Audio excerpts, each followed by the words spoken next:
Chapter 15. At 5:30 in the morning, it is dark. Like opaque dark. I trudged around for my football stuff, clothes to change into, grabbed my book bag, and headed downstairs. Abdul was already up. He was sucking down a bowl of ramen. Well, oodles of noodles from Northland Foods to be exact. It was perfectly quiet except for that sound, the one that a drain makes right after it's unclogged. He looked at me a little quizzically, noodles hanging down from his mouth like a mop, but didn't say anything, not even good morning. Just slurp. Hi, Pop, I said, not waiting for a reply. Slapped peanut butter and honey together to make for our sandwiches. Miko had turned me on this combo, which was so far tastier than the spam plus mayo, warm and probably salmonella laden by lunchtime, that Miss Knudsen seemed to favor. It was nice of her to offer to make our lunches, but John was always wondering if she was exactly trying to kill us off so she could get new tenants. Maybe ones that didn't go sloop in the wee hours of the morning. I was out of the door by 5:45. The back of my teeth felt a little fuzzy. I forgetting to brush them. No big deal. In football, a certain amount of seasoning is required. The air was heavy with moisture, which clung like pollen around the pale illumination of street lamps. There was absolutely no sound except for the slight breathing noise the early morning makes. Perfect.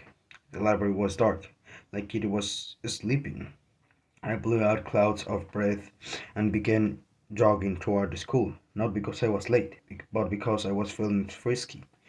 I could cross the field by the school. The dew slathered water all over my shoes. The sky had turned from frying pan black to gunmetal gray. Another day. Rom was the only one in the locker room when I arrived.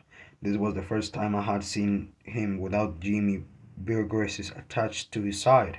Hey, Rom, I said as I sat down to change into my clothes. He didn't look up. He was sitting there in his practice shirt, pants half hitched up over the hugest, hair as thick I ever seen. Jung was right. He did stink. It was the putrefying smell of someone who eats a lot of meat. The guest gristle, muscle, veins, and melted fat. What are you? He said, his voice flatter than the EKG of a dead person. What? He poked me as if we were testing a package of ground beef. I said, what are you? Chink or yaw or a job? Well, this guy was my teammate, or was supposed to be. You have a very eloquent way of putting things, I said. I'm neither Chinese nor Japanese. I was born in Korea. I finished with my cleats, threw on my practice t-shirt. It crackled slightly with salt. And what are you? I asked, still trying to figure out exactly what he was getting at. Rom growled. He reached over and poked me again. I'm 100% American, nigger. And don't you forget it. Holy cow! This guy was calling me chink, yap, and nigger. I didn't realize I was so many things to him. The locker room door opened and a couple of guys shuffled in. Hey Chan, hey Ron. I felt a slight chill in the breeze they let in, and then I realized I'd be sweating. Jimmy didn't show up to the morning practice. No one asked where he was either. He was there in the afternoon, though. When I walked home with Miko, I asked him about it. Oh, Jimmy lives in the Nishan Res, he said. He's Indian, if you haven't guessed. Hi, Miko. Called a blonde girl in an Iron River cheerleader's jacket. She licked an ice cream cone as she eyed our pro. Mike half waved at her.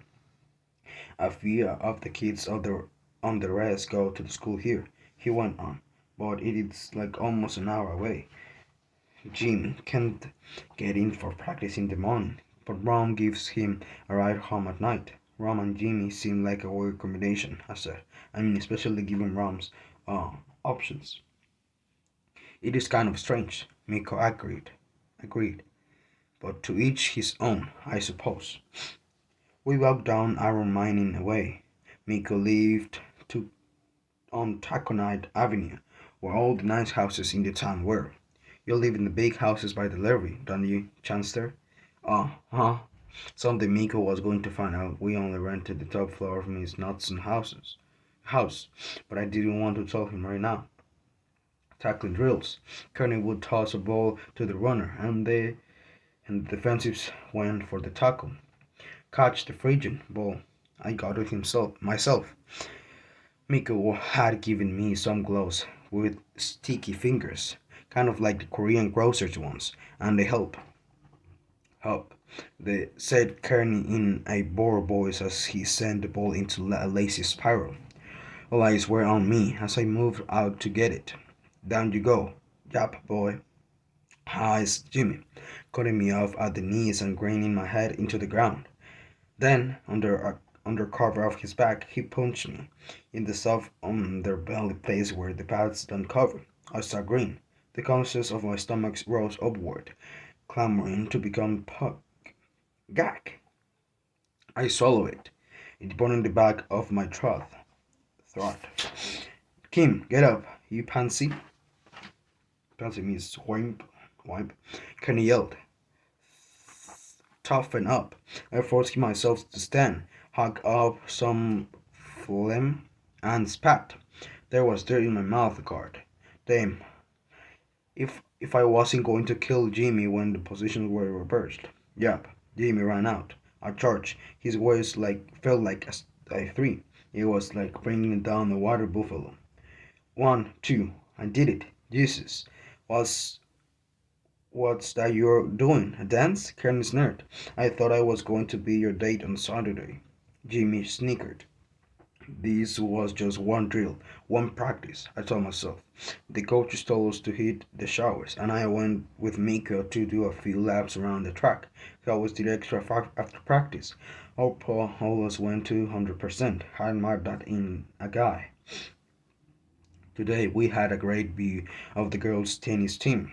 Every so often, since the courts were next to the field, they ended up whooping their balls over the fence and had to come and pick them up. Who's that? I mentioned it to a girl whose hair was even blacker than young than mine, and was so thick she had it tied on the top of bottom. Rainy Scarponi, said Miko. Her dad owns Scarponi sausages.